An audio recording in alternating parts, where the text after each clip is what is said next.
जो भोग विलास का भक्त होता है वो परमात्मा का भक्त कैसे हो सकता है?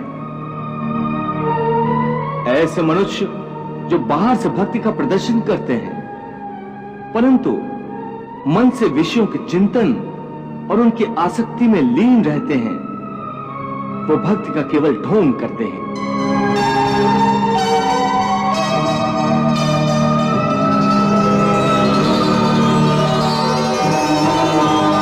वो योगी नहीं, ढोंगी होते हैं। इन्हें मिथ्याचारी कहते हैं। पार्थ, स्थित प्रज्ञ मनुष्य की बुद्धि स्थिर रहती है, अपने मन पर उसका नियंत्रण रहता है। स्थित प्रज्ञ को भोग और उपभोगों में रस आसक्ति नहीं होती। वो शुभ अशुभ वस्तुओं की प्राप्ति होने के बाद भी न प्रसन्न होते हैं और न दुखी होते हैं। पार्थ, ऐसे महापुरुषों को पूर्ण विश्वास होता है कि ईश्वर सदा सर्वदा उनके साथ है, इसलिए वो किसी भी परिस्थिति में विचलित नहीं होते। ये कहना आसान है केशव, साधारण मनुष्य के लिए इस मानसिक स्तर पर पहुंचना बहुत कठिन है। इसके लिए सांसारिक मनुष्यों को किसी दैवीय सहायता की आवश्यकता होगी। तुमने ठीक कहा अर्जुन। भगवत कृपा के बिना कोई भी कार्य सिद्ध नहीं हो सकता।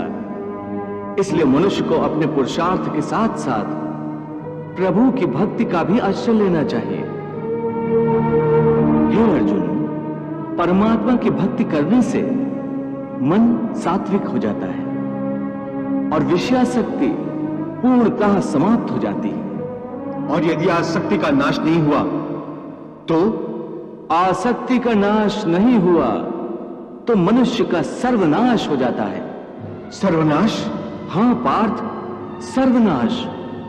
हे अर्जुन, आसक्ति के मारे हर मनुष्य किसी भी विषय के आकर्षण और मोह में फंसकर सोते जागते निरंतर उसी का चिंतन करते रहते हैं।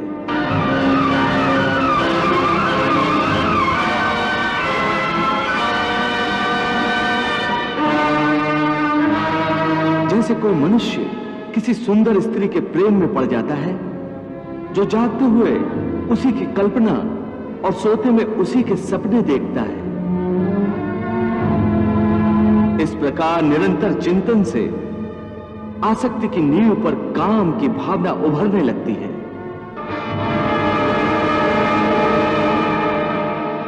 काम या वासना में थोड़ी भी रुकावट आने से क्रोध का आगमन हो जाता है।